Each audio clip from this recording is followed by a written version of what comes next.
Hello and welcome to the Social Media and Small Scale Farms presentation. I'm Wendy Abbott and I'll be your host. I am the social media manager for the land grant program at Kentucky State University. I hold a bachelor's degree in marketing and business administration, and I've worked in digital media since 2012 in various roles, everything from content marketing to community management, demand generation. I've been a jack of all trades, but social media is really my home and really what I'm the most passionate about. So I'm hoping I can share some of my experience with you today and that you can take some things away that you can use for your businesses and small farms. On a personal note, I've been a social media user since MySpace, so I've been using social media since the very, very beginning. Our agenda for today will go as follows. We'll start with the basics of social media. This I'll only briefly touch on.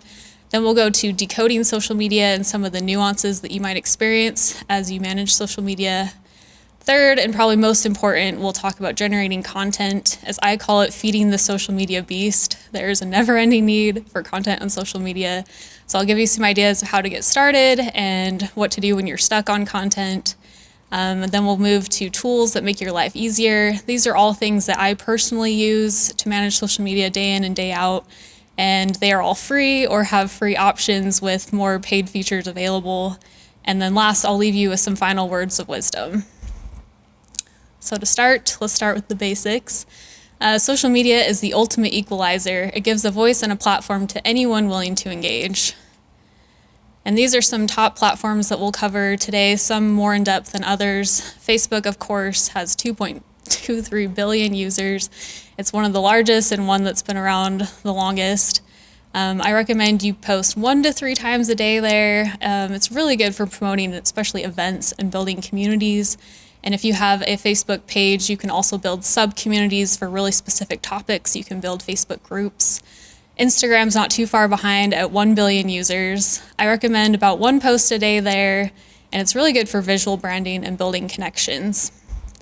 Twitter has 326 million users. You can post 10 plus times a day there. These are much shorter, more frequent updates. It's really good for news and PR, connecting with influencers, and of course, joining large conversations using a hashtag. Pinterest has 250 million users. You can pin up to 30 pins a day. You're not going to be clogging up people's feeds as much as you would with other social media platforms, so feel free to post a lot. This is really great if you have a website or a blog. Pinterest is a powerhouse at driving all the traffic to your site, so especially if you have a presence online, be sure to use Pinterest. LinkedIn has 590 million users. You can post 1 to 2 times a day there. It's kind of similar to Facebook. You don't want to overrun it with content. It's especially good for recruiting and posting thought leadership content. So if you're trying to find new employees or if you want to be a thought leader in your industry, this is where you want to be posting. YouTube has 1.9 billion users, and if you're posting 1 video a week, you're doing really good because video takes a lot longer to produce than some of these other types of content. And YouTube is a search engine unto itself. It's really good for attracting new customers, for posting how-to content. So as you're putting together your strategy for YouTube, consider search terms that people are going to be looking for and the type of content that your specific audience is going to be wanting, which leads me to my next point. Who is your ideal customer? What are your goals and which platform fits your needs? Keep these questions in mind as we go throughout today's session, because only you know the answers to these questions and you know what's going to work best for you. You don't have to be everywhere. Your customers are not going to be everywhere. So pick the platforms and the strategy that works for you. And there's a quote here, social media is here. It's not going away. It's not a passing fad. So be where your customers are, and that's in social media. Next up, we have decoding social media. I'm going to be covering kind of some of the nuances you're going to experience. Sometimes it feels like you need a decoder ring to figure out what the heck's going on with social media. It has its own language, its own customs. It feels like learning a foreign language, basically, but I'm going to try to break it down for you, make it a little easier to understand. So let's talk hashtags. A hashtag is simply just a word or phrase preceded by the hash sign. These are used on social media and websites and applications to identify messages on a specific topic. That's it. They're just to categorize things. So again, we're going to go through each of these platforms and how best to use hashtags on each of them. So for Facebook, 1 to 2 hashtags is optimal, and that's even optional because Facebook doesn't really rely on hashtags like some of the others do. Instagram, you can use up to 30 hashtags per post, and this is a combination of if you want to include some hashtags in the main caption and some in a comment below, as some prefer to do. Either way, you only get 30 hashtags per post, and you want to use a mix of niche and common hashtags. So what a common hashtag is one that's been used, I'd say, over 100,000 times, and you will see those that are very common.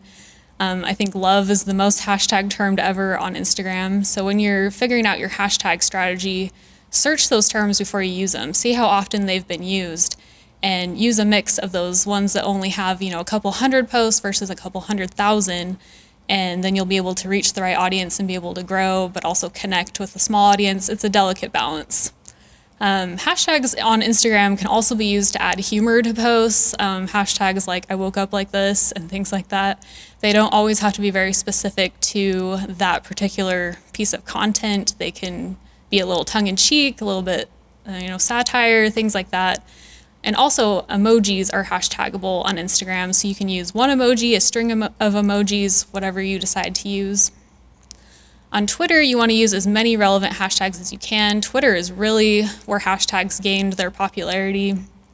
You just have to keep in mind that you do have that 280 character limit, and that's not 280 words, it's 280 characters. So you have to be, you have to budget your words on Twitter.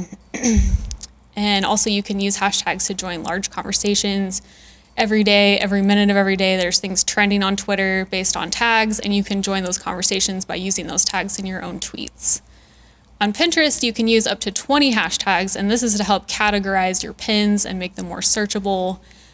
Same thing with Instagram, you want to use a mix of common and niche hashtags, but unlike Instagram, you're going to want to use tags that are very specific to what that content is, that describe that content. Think rich keyword search terms and less humor on Pinterest. For LinkedIn, you're going to use just a handful of relevant hashtags, and I forgot to mention this earlier, similar to Instagram, you can follow a hashtag on LinkedIn and people will see that content curated for them in their home feed. It'll usually be a mix of the top posts for that tag that show up in their home feed. For YouTube, you can use up to 15 tags in the video description, and this helps greatly with getting your video discovered. So very similar to Pinterest, think keyword-rich terms when you're planning your hashtags. So when you're creating a tag for your brand, keep it short and sweet, something unique. Like I said before, search it first. Make sure it hasn't already been used a million times. This is an example I pulled from Eckert's Orchard, and they're located over in Versailles. And they're pretty new to Versailles, but I think they've done a really good job of building a community. So theirs is really simple. It's just hashtag Eckert's. They have in their bio that tells their users how to use it. Tag your favorite memories, hashtag Eckert's. And then what they do is they check that tag regularly and they repost users' content. And of course, they always drop a little comment first and ask for permission before reposting content. And I always recommend you do that. Do not repost things without people's permission. But this helps people get a real feel for how users are experiencing your business, especially if you have an agritourism business or even farmers market. People want to know what that experience is like and want to know what the Instagrammable moments are before they go to your business. So here's a list of hashtags that I've curated for you. I have a mix of daily hashtags, Kentucky hashtags, farm hashtags. I'd say most of these follow under the common hashtag category. The daily hashtags, so you can use things like Monday Motivation, Throwback Thursday. These are probably things you've heard of. We've actually made Weird Plant Wednesday a part of our social media strategy. It's a little bit more of a niche hashtag, but it's really relevant to our brand because we have a farm and an environmental research center. So we have all these cool plants that are part of our research or just part of our farm and our center. So we want to showcase those each week. And so I post a little trivia with hashtag Weird Plant Wednesday. And this is something I do across Facebook, Instagram, and Twitter because that's where it performs the best. And then things like the Kentucky hashtags, most of these are tourism related. So if you are, participating in agritourism, these are definitely tags you want to use, tags that will help you get reposted by main tourism sites. And then the farm hashtags like hashtag farm life, that's a fun one. I know that's one like Chip and Joanna Gaines use all the time. So this is just some ideas to get you started of what hashtags for your brand could look like. And just a quick note, because I am a touch OCD, please always capitalize the first letter of each word when you're hashtagging. This will help your hashtags be more readable. It'll help avoid any confusion if you have letters running together that could spell a word that you didn't mean to spell out. Just please always capitalize the first letter of each word.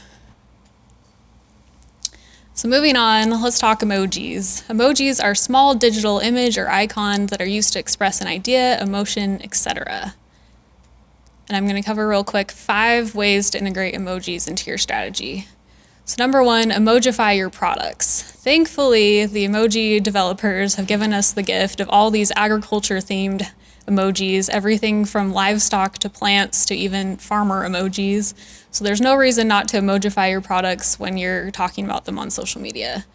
Emojis also help you convey tone of voice. So one drawback to social media is you're largely cornered in with just using text. So to give a little more of the tone, you can add a wink, a smile, etc. And also one way to use it is to emphasize part of your message. If you follow us, you might see me using the megaphone emoji, or there's like an alarm bell emoji.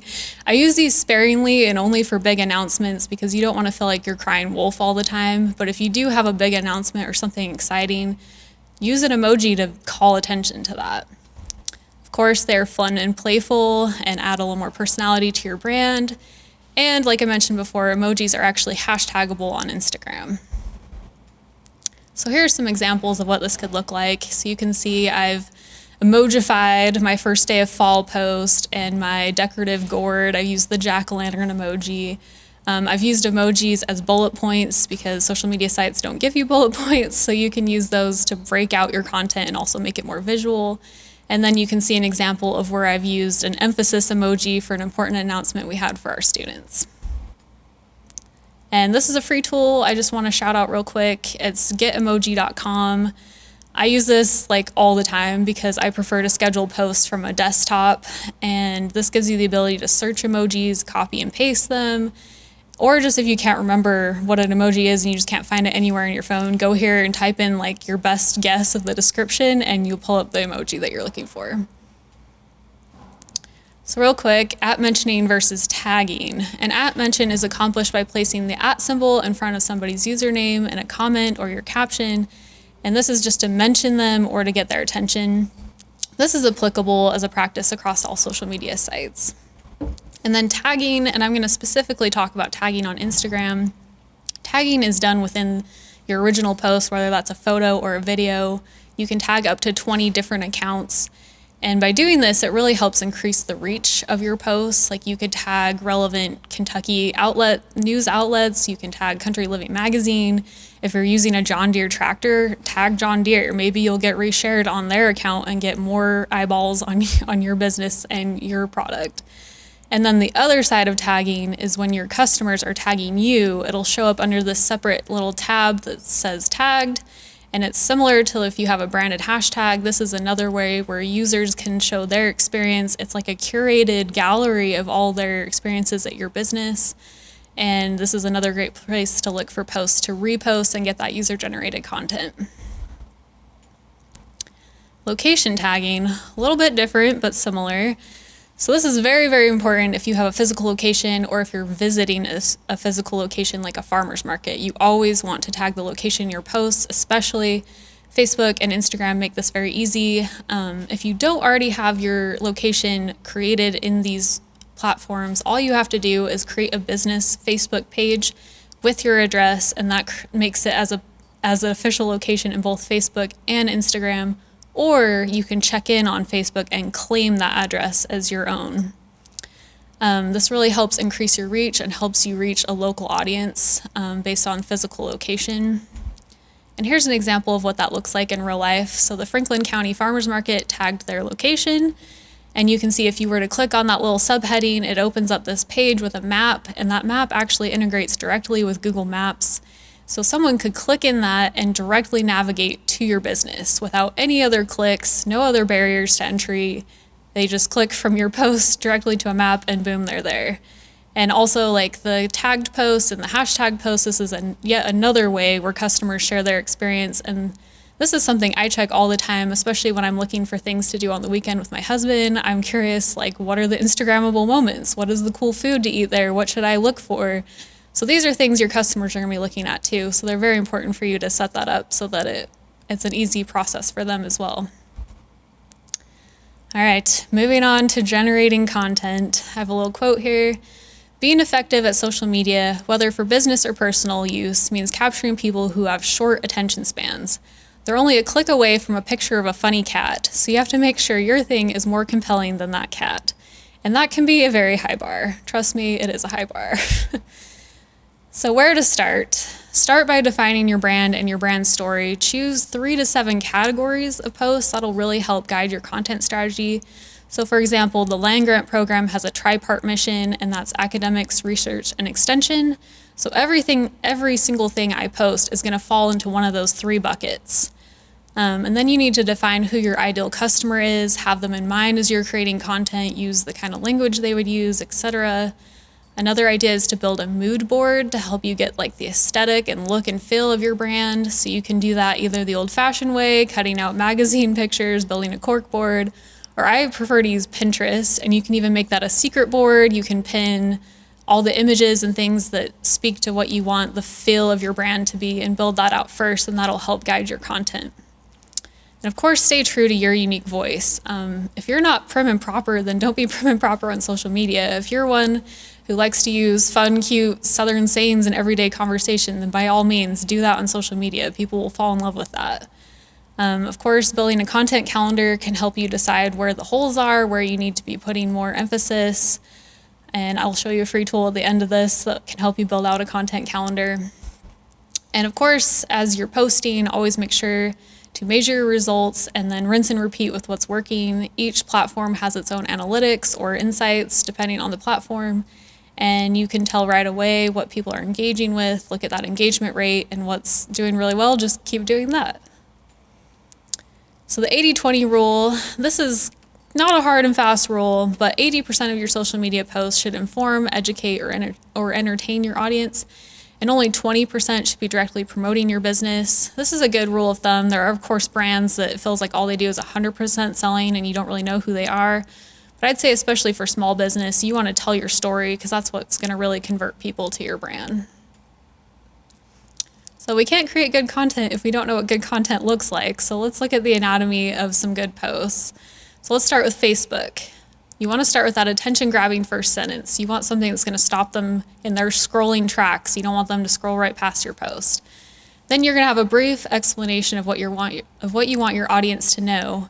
And then you're going to have your call to action or CTA. And those can be things like comment below, click the link, register event, etc. And if you get stuck on what CTAs to use, there are like thousands and thousands of ideas online or on Pinterest. You're going to include a link if that's applicable, and you can use a link shortener for a cleaner look. You can use something like Owly or Bitly or things like that.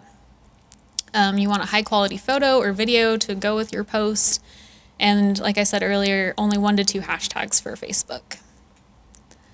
The anatomy of a good tweet is short and to the point. Again, you only have those 280 characters, so you want to get your message across as quickly as possible, and then get them to that call to action as soon as possible as well. Again, include a link, but note that a link will take 23 characters of your tweet regardless of how long your link is.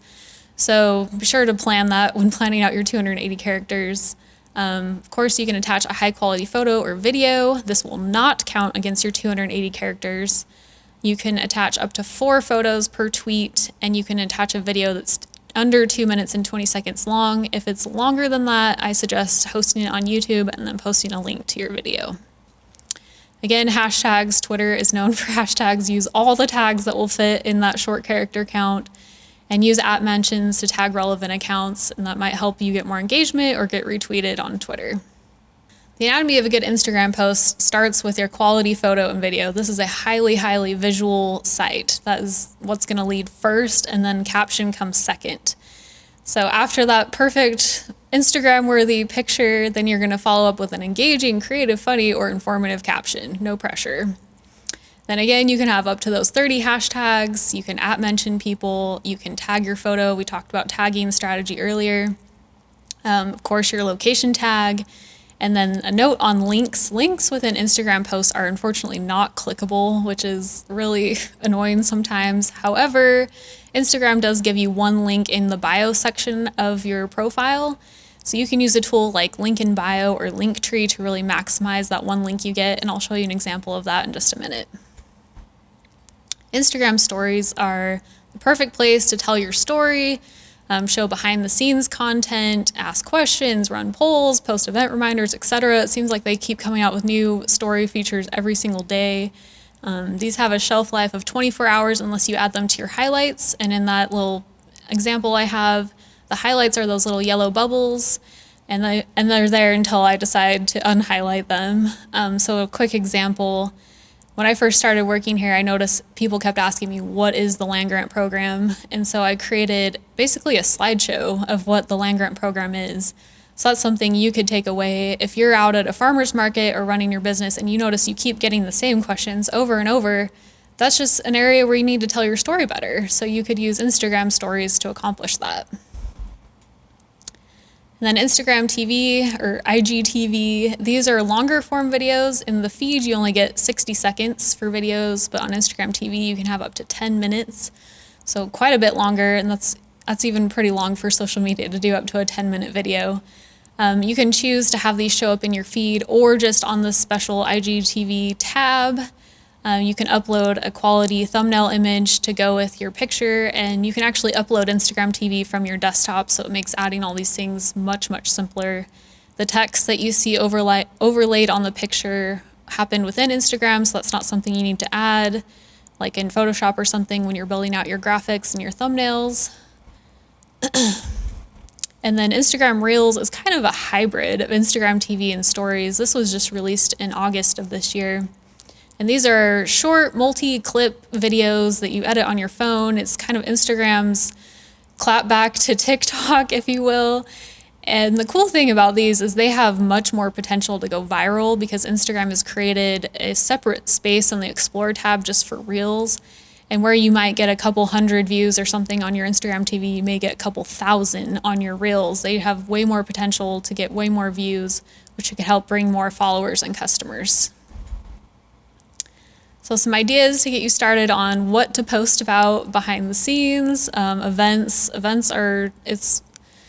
There's no reason not to promote your events on social media, and use the Facebook event calendar as much as you can.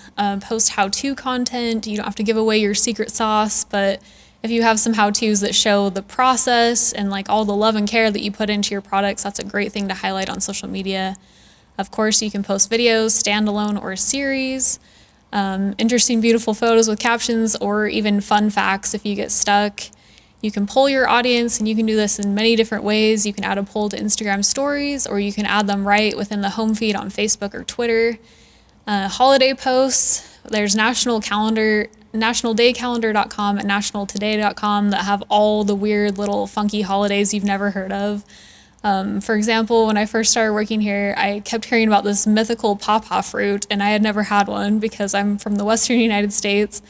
And once I figured out that pawpaws were such a big deal, I thought they had to have their own day, so I actually registered it with nationaldaycalendar.com. And I'm not saying you have to register your own holiday because it's kind of a long shot. They get thousands and thousands of submissions and only accept a few each year.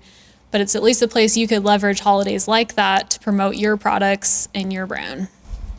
Recipes, especially if you're one that sells like produce or ingredients at a farmer's market, a recipe of how to use those ingredients could go a long way. You can create things like infographics, and if you get really stuck, there are 30-day social media challenges all over the internet, and especially Pinterest is a great place to find those. So tools to make your life easier. If the only tool you have is a hammer, it's hard to eat spaghetti. So you gotta have the right tools. Same goes for social media. So these are things, again, I use every single day. Most of these are free. You can pay for additional features, but at least to get you started, these are all free tools. So Hootsuite and Later are great for scheduling content, previewing content before it goes live. You can schedule it across multiple platforms from one dashboard. It really makes it a lot more manageable. TweetDeck makes Twitter a lot easier to digest because Twitter is one of those that just is moving constantly. There are tweets just like scrolling through all the time, but TweetDeck gives you a simple, easy-to-use dashboard to help you manage Twitter. And Twitter Analytics, I call out, every platform has its own analytics, but Twitter Analytics is actually on a separate website, so I just want to make sure you are aware of it and that it exists and that you can use it. Canva makes creating graphics a lot easier. There's also Trello that you can use, and they have a lot of free templates to build Instagram stories and things like that. Eventbrite is, if you registered for this conference, you've experienced Eventbrite. It integrates directly with Facebook events and makes signing up for your events easier. If your event is free, Eventbrite does not charge you. If your event costs money, they take a small percentage and then they'll send you the rest after your event is over. And then you have Linktree and link in bio, and that's for that one-to-many ratio with that Instagram bio link that you get. And I'll show you screenshots of how all these work. So this is what Hootsuite looks like. It's essentially a calendar, and then you can see how I have different platforms scheduled at the same time.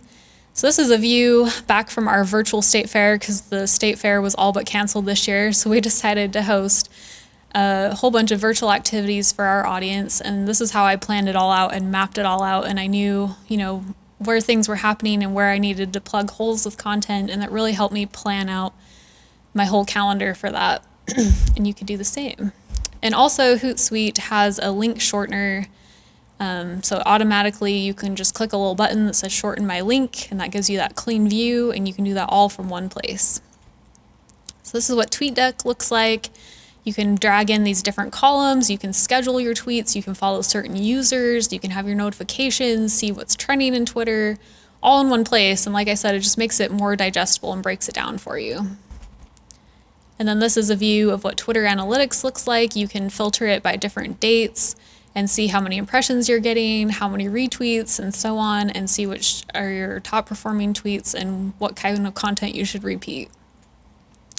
And then this is just a screenshot of the home screen of Canva. Like I said, you can create all kinds of things, Instagram stories, event flyers. I actually made this entire presentation in Canva, so you can do a lot with that. And then this is what Eventbrite looks like. It allows you to customize, date and time details. You can add custom fields for collecting information for people when they're signing up for your event. And then my favorite thing is that it integrates with a lot of sites, and especially Facebook.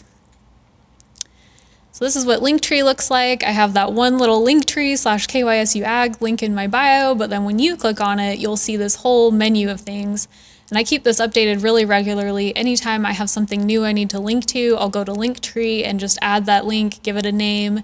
And then when I'm posting about it, I'll put in my caption, see link in bio, and then people know to go to the bio, click on it, and then they can get that information. So in addition to free tools, there's some resources I recommend to follow, and some of these are those same free tools, but they will also send you newsletters of ideas. So Hootsuite, they send me ideas all the time, and they have webinars and things like that. Later, same thing, and they're very, very good at sending me updates on new features on social media. So I always know how to use the latest and greatest of everything. There's socialmediaexaminer.com. And then there's sprout.com/insights, and that's the link to their blog. And then, of course, I've mentioned Pinterest many, many times, but Pinterest is a great resource for social media ideas. And then before I close, I'm going to leave you with some final words of wisdom. You can't tiptoe into social media. You have to jump into the pool. People have a natural fear of it, but the scary part is not being there. Your customer is already there. So here we go, final words of wisdom. Social media is always, always changing. You got to be willing to adapt and roll with the punches. I recommend highly that you follow accounts that you think are doing a good job and try to emulate and learn from them. See if it's a type of content they're using, or if it's a certain time of day, a certain hashtag they're using. Just try to learn from the best, and then you'll get better yourself. And of course, as you come across these ideas, you can bookmark them either using Pinterest, or Instagram actually has a really great built-in bookmark tool that you can use. Pick a schedule that works for you. I know you guys are very, very busy people, so use a tool like Hootsuite and schedule out your posts in bulk when you have the time. Make it work for you. You don't have to be there every day. You just have to stick to somewhat of a consistent cadence so people know when to expect to hear from you. Of course, I've said this before, I'm going to say it again, be true to yourself, be authentic, don't be who you're not on social media. And the more you're you, the more people will respond to who you are. And don't be afraid to experiment. Try different things. Try posting at different times of day, different days of the week. Use different hashtags. Try putting a little bit of money behind your posts. Like even $10 could get you a couple thousand more impressions on some sites. So just try different things. You're basically a mad scientist now, so have fun with it. And last but not least, I would not be doing my job if I did not tell you to follow us at KYSU Ag. Follow us on Facebook, Instagram. And of course, if you have any questions, you can email me at wendy.abbott@kysu.edu.